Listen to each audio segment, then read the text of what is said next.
Des dossiers lourds seront sur la table des discussions de la 37e conférence des chefs d'État et de gouvernement de l'Union africaine, dont les portes s'ouvrent ce samedi 17 février 2024 dans la capitale éthiopienne. Arrivé ce vendredi en début de soirée à Addis Abeba, le président de la République Félix-Antoine Tshisekedi Tshilombo vient mener le plaidoyer en faveur de la paix dans son pays.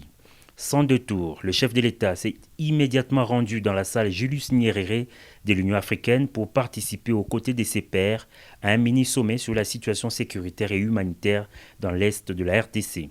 Sur les 10 chefs d'État attendus, 6 ont répondu présents, notamment l'Angolais Joao Lorenzo, organisateur de cette rencontre, les Congolais Félix-Antoine Tshisekedi Tshilombo, les Kenyans William Ruto, le Rwandais Paul Kagame et les Sud-Africains Cyril Ramaphosa.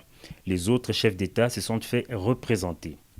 Dans son mot, Joao Lorenzo, médiateur désigné pour renouer le dialogue entre la RDC et son agresseur le Rwanda, a fait remarquer que cette initiative est prise afin de relancer le processus de paix qui a connu un recul avec l'intensification des combats dans l'est de la République démocratique du Congo. L'objectif, a-t-il renchéri, est de réfléchir ensemble en vue d'obtenir un cessez-le-feu entre les forces armées de la République démocratique du Congo, les M23, et tenter un dialogue direct entre les chefs d'État de la RDC et du Rwanda.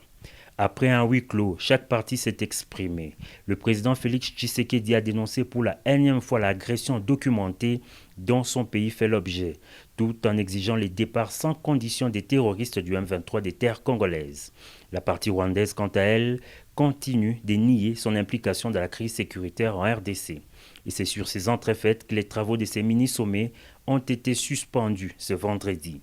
Le prochain round est annoncé ce samedi, toujours dans la capitale éthiopienne.